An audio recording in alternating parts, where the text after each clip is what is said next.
আল্লাহর তরফ থেকে কিছুটা রিওয়ার্ড পাবেন, কিছুটা ভালো রিওয়ার্ড পাবেন। তাই আমি বক্তব্য দীর্ঘায়িত করব না। আমি এটা বলতে চাই, যেটা আমি প্রথমে বলেছি, যে শহীদ জিয়ার দল হল বিএনপি এবং খালেদা জিয়ার দল হল বিএনপি।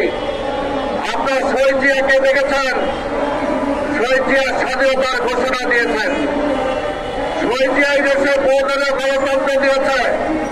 শহীদ জিয়ার কাছে দাবি করতে হয় নাই, উনি নিজেই জনগণের কাছে চলে গেছেন, কৃষকের কাছে গেছেন, শ্রমিকের কাছে গেছেন, শিক্ষকদের কাছে গেছেন।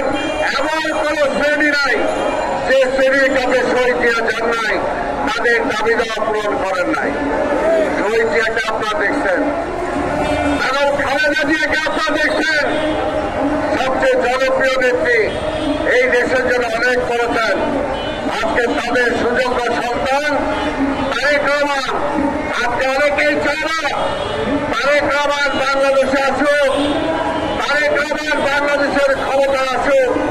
তারা চায় না, যারা শহীদ জিয়াকে মেরেছে তারা চায় না, যারা বেগম খালেদা জিয়াকে মারতে চেয়েছে তারা চায় না। তারা হলো তারাই যারা চায় না আপনাদের দাবি দেওয়া পূরণ হোক।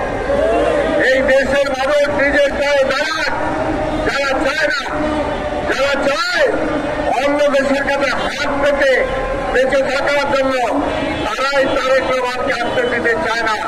তাই ভাইয়ের আমার, আপনি শহীদ জিয়া যে কাজ করেছেন, তারেক রহমান যে কাজ করেছেন, তার চেয়েও বেশি কাজ করবেন ইনশাআল্লাহ তারেক রহমান। তার মাথায় সেই অসমাপ্ত কাজগুলো আছে। কিভাবে শিক্ষকদের জন্য কাজ করবেন, কিভাবে কৃষকের জন্য কাজ করবেন, কিভাবে শ্রমিকের জন্য কাজ করবেন, আজকে তারেক রহমানের মাথায় কিন্তু সেগুলো আছে। সেই কারণে তারা তারেক রহমানকে আসতে দিতে চায় না। এই দেশটা নিজের পায়ে দাঁড়াক, সেটা তারা চায় না। তাই আজকে আপনাদের কাছে একটাই, আপনারা যেমনি দাবি দিয়েছেন, আপনাদের কাছে আমি একটা দাবি আনলাম। যদি এই দেশটাকে ভালোবাসেন, আপনাদের নিজেদের সমস্যার সমাধান চান, তাহলে আপনাদের কাছে আমাদের দাবি, যারা এই দেশের অতীতে করেছে যে দল, সেই দলকে ভবিষ্যতে আমার রাষ্ট্র ক্ষমতায় আনতে হবে, রাষ্ট্র ক্ষমতায় আনতে হবে। তাহলে আপনাদের সবকিছু আপনারা ফিরে পাবেন।